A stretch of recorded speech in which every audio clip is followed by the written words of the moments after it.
اور خالق سے مانگنے میں ایک اور فرق بھی ہے کہ جس سے آپ کو مانگنا ہے پہلے آپ کو اس سے تعلق بنانا پڑے گا، تحفے طائف لے کے جانے پڑیں گے۔ تو دنیا میں کسی کے پاس جاؤ تو پوچھیں گے کیا لائے ہو، کیا گفٹ لائے، افسر صاحب کے لیے کیا کچھ لائے۔ تو دنیا میں کسی کے پاس جاؤ تو جواب ملے گا کہ کیا لائے ہو، جبکہ اللہ رب العزت وہ ذات ہے کہ جب بھی اس کے دروازے پہ بندہ جائے وہ ہمیشہ بندے سے یہ پوچھتا ہے میرے بندے تم میرے دروازے پر کیا لینے کے لیے آئے ہو۔ مخلوق کے بارے میں دیکھا کہ اگر وہ کسی پہ کچھ احسان کریں بھی اور انہیں اڑتی ہوئی خبر ملے کہ فلاں بندہ تو میرے بارے میں الٹی بات کر رہا تھا، تو وہ شک کی بنا پر بھی اپنے ان احسانات کو تعاون کو روک دیتے ہیں۔ حقیقت نہیں تھی بات، ایسے ہی کسی نے بات کر دی، کیونکہ یہ اس کو دے رہے ہیں، احسان کر رہے ہیں، تو شک کی بنا پر اس بندے کو محروم کر دیں گے۔ اور اللہ تعالیٰ کیا ذات ہے، سبحان اللہ، کہ اس کے بندے اگر بتقاضائے بشریت گناہ بھی کر بیٹھتے ہیں، حکم خدا کو توڑ بھی بیٹھتے ہیں اپنی جہالت کی بنا پر، اللہ تعالیٰ اپنی نعمتوں سے محروم پھر بھی نہیں کرتا۔ کبیرہ گناہ کر کے آتے ہیں اور گھر میں آ کے پلنگ پر میٹھی نیند سو جاتے ہیں، اللہ تعالیٰ ان کو نیند سے محروم تو نہیں کر دیتا۔ یہ تو نہیں کہ تم نے نماز قضا کی تو تمہارا کھانا ہضم نہیں ہوگا۔ اللہ تعالیٰ کتنی جو ہے وہ شفیق ذات ہے، رحیم ذات ہے کہ جو اپنے بندوں پر ان کے گناہوں کے باوجود بھی فوراً اپنی نعمتوں کے دروازے بند نہیں کرتا بلکہ ان کو مہلت عطا فرما دیتا ہے۔ تو اس سے معلوم ہوتا ہے کہ اگر بندے نے لینا بھی ہو تو مخلوق سے مانگنے کی بجائے اپنے پروردگار سے مانگے۔ مگر یہ مانگنا بھی ایک عمل ہے جو سیکھنا پڑتا ہے۔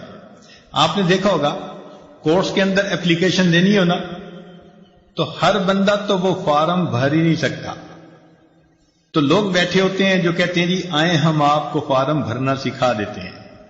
آپ نے پاسپورٹ کے لیے اپلائی کرنا ہے تو درخواست میں کتنی ٹیکنیکل پوائنٹس باتیں ہوتی ہیں، تو بندہ ضرور ہیلپ مانگتا ہے کسی سے کہ بھئی میں ایسا نہ ہو کہ کہیں غلط انفارمیشن پہ دے بیٹھوں۔ عمرہ حج کا ویزا ہو تو کسی نہ کسی جاننے والے سے پوچھتا ہے کہ بھئی میں نے اپلیکیشن کیسے بھرنی ہے۔ اسی طرح اللہ والے وہ دعا مانگنے کا عمل جانتے ہیں، ہمیں ان سے پوچھنا چاہیے کہ جی ہم نے اگر اللہ تعالیٰ سے کوئی دعا کرنی ہے تو یہ بھی تو ایک اپلیکیشن بھرنے کی مانند ہے نا، تو ہم کیسے اپلیکیشن بھریں کہ اپروو ہو جائے۔ ہم نے دنیا میں دیکھا کہ اگر اپلیکیشن پراپر نہ بھری ہوئی ہو نا تو ریجیکٹ ہو جاتی ہے۔ بالکل یہی معاملہ اگر دعا پورے آداب کے ساتھ نہ مانگی جائے تو دعا بھی اللہ تعالیٰ کے حضور قبول نہیں ہوتی۔ اب ہم پھر پریشان ہوتے ہیں وہ جی ہماری دعائیں قبول کیوں نہیں ہوتی، اور معاذ اللہ ایسے الفاظ کہہ بیٹھتے ہیں جی اللہ تعالیٰ تو ہماری سنتا ہی نہیں، حالانکہ ان ربی لسمیع الدعاء، میرا پروردگار تو ہر بات کو دعا کو سنتا ہے۔ تو کیوں ایسا کہتے ہیں؟ بجائے اس کے کہ ہم یہ سوچیں اللہ تعالیٰ قبول نہیں کر رہے، کیوں نہ ہم یہ سوچیں کہ ممکن ہے ہماری دعا کے مانگنے میں کوئی فرق اور کمی ہو جس کی وجہ سے وہ قبولیت کے درجے پہ ہی نہ پہنچ رہی ہو۔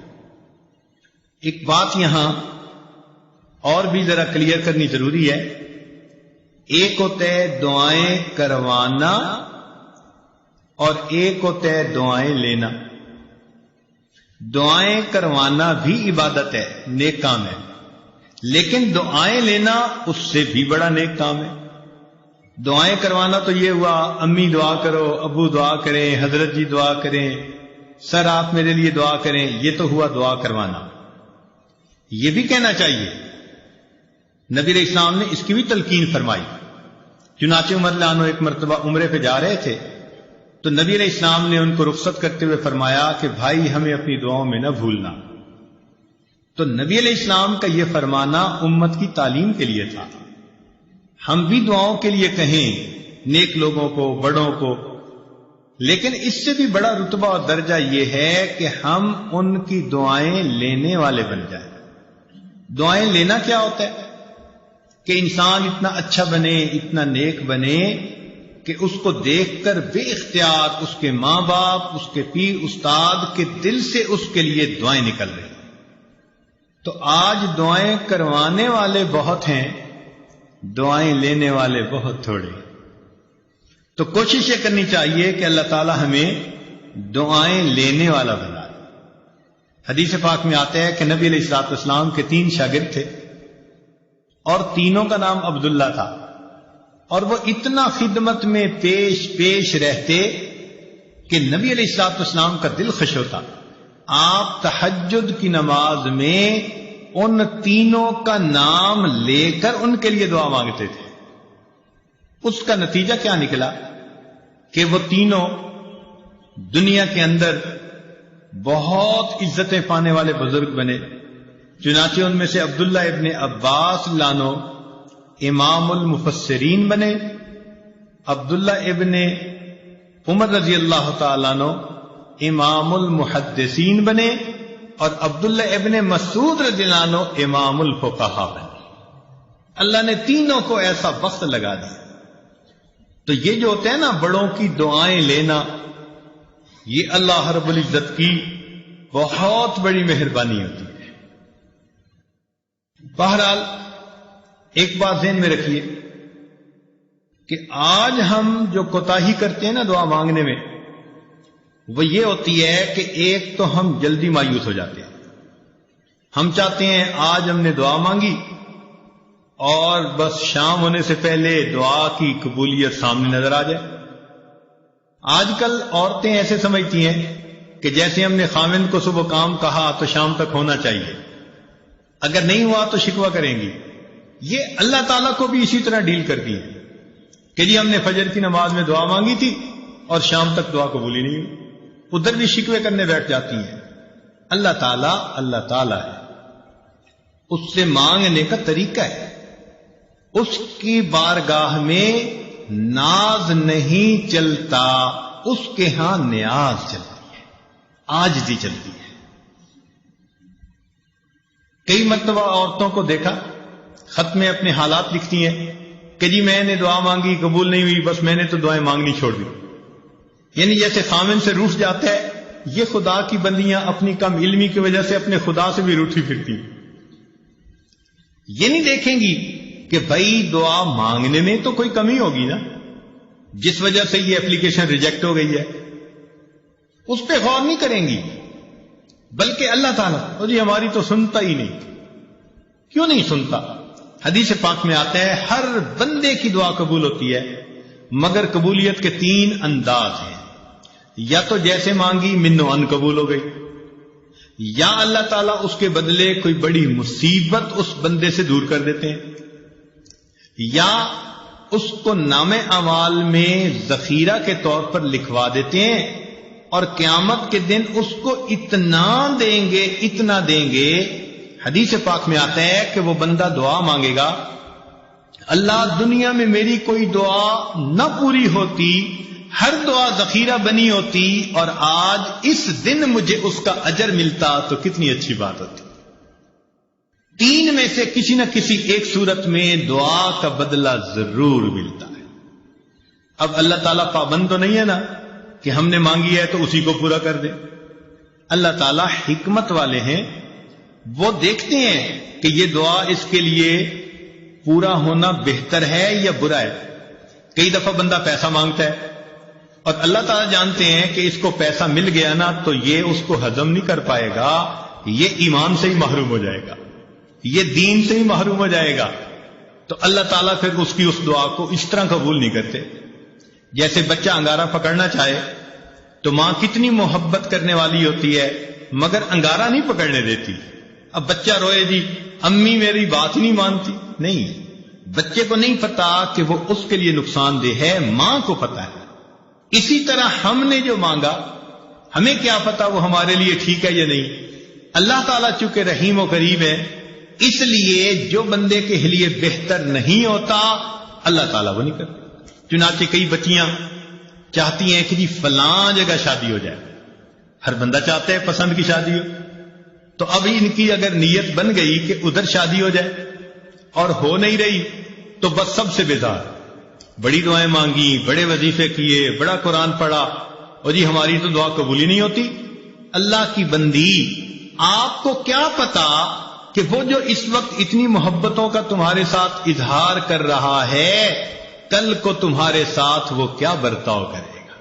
ممکن ہے کل کو وہ تمہیں سرے سے ہی طلاق دے دے، کل کو وہ تمہاری بجائے کسی اور کے ساتھ اپنے تعلق بنا لے اور تمہیں گھر کے اندر ذلیل کرے، دوسروں کے سامنے بے عزت کرے، اور تم اس وقت جینے کی بجائے مر جانے کو ترجیح دینے لگو۔ تو اس وقت انسان سوچتا ہے جی ادھر میرا رشتہ ہو جائے، اور وہ کہتے ہیں جی میری دعا قبول ہی نہیں ہوتی۔ بھائی قبول اس لیے نہیں ہو رہی، اللہ تعالیٰ بہتر جانتے ہیں۔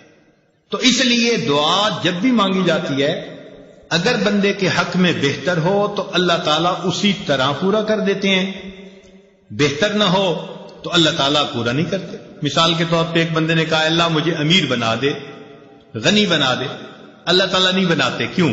اللہ تعالیٰ جانتے ہیں اس کو مال ملا تو یہ اولاد کی تربیت کر نہیں سکے گا، اس کی اولاد نافرمان بن کے ایمان سے بھی خارج ہو جائے گی۔ کتنے لوگ ہیں مال ان کے گھر میں آ جاتا ہے اور ان کی اولاد ان کے ہاتھوں سے نکل جاتی ہے، ہمیں کیا پتا کہ کس وجہ سے یہ دعا قبول نہیں ہو رہی۔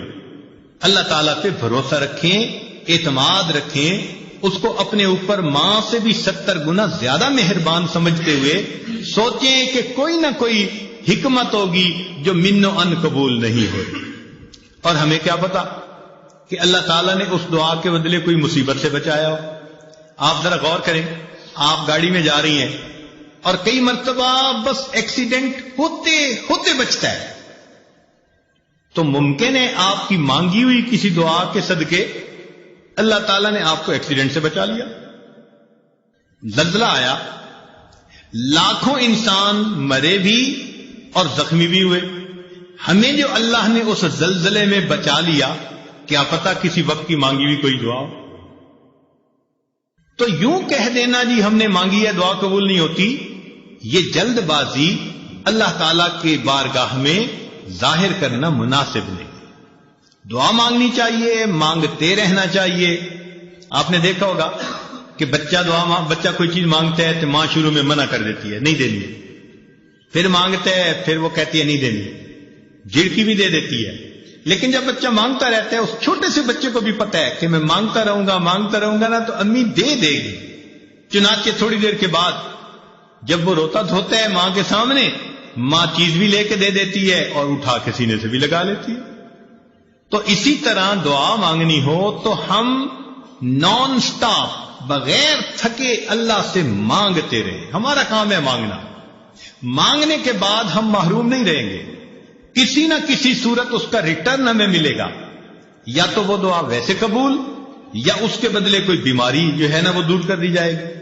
کیا پتا کہ آپ دعا مانگتی رہیں اور اللہ تعالیٰ نے اس دعا کے بدلے کوئی سکن ڈیزیز ایسی تھی جس سے آپ کو بچا لیا، ورنہ اگر سکن ڈیزیز ہو جاتی اور چہرے پہ داغ دھبے پڑ جاتے تو اتنی محبت کرنے والے خامن صاحب کے بھی رخ بدلے ہوئے ہوتے۔ اللہ نے آپ کی صحت کو سلامت رکھا، کوئی ایسی بیماری نہیں لگائی، گھر میں الفتوں محبتوں کی زندگی گزارتی پھر رہی ہیں، پتہ نہیں ہے کس کس دعا کا نتیجہ ہے جو اللہ نے آپ کو یہ عزتیں دی ہیں۔ تو اس لیے دعا مانگنے میں فوراً توقع رکھنا کہ جی ابھی قبول ہو جائے، یہ بندگی کے آداب کے خلاف ہے۔ جلدی مایوس نہیں ہونا چاہیے۔ اور پھر ایک بات اس میں اور بھی سمجھ لیں کہ کچھ لوگ دعائیں مانگتے ہیں اور کچھ لوگ دعائیں پڑھتے ہیں۔ دعا پڑھنے سے دعا قبول نہیں ہوتی، دعا مانگنے سے دعا قبول ہوتی ہے۔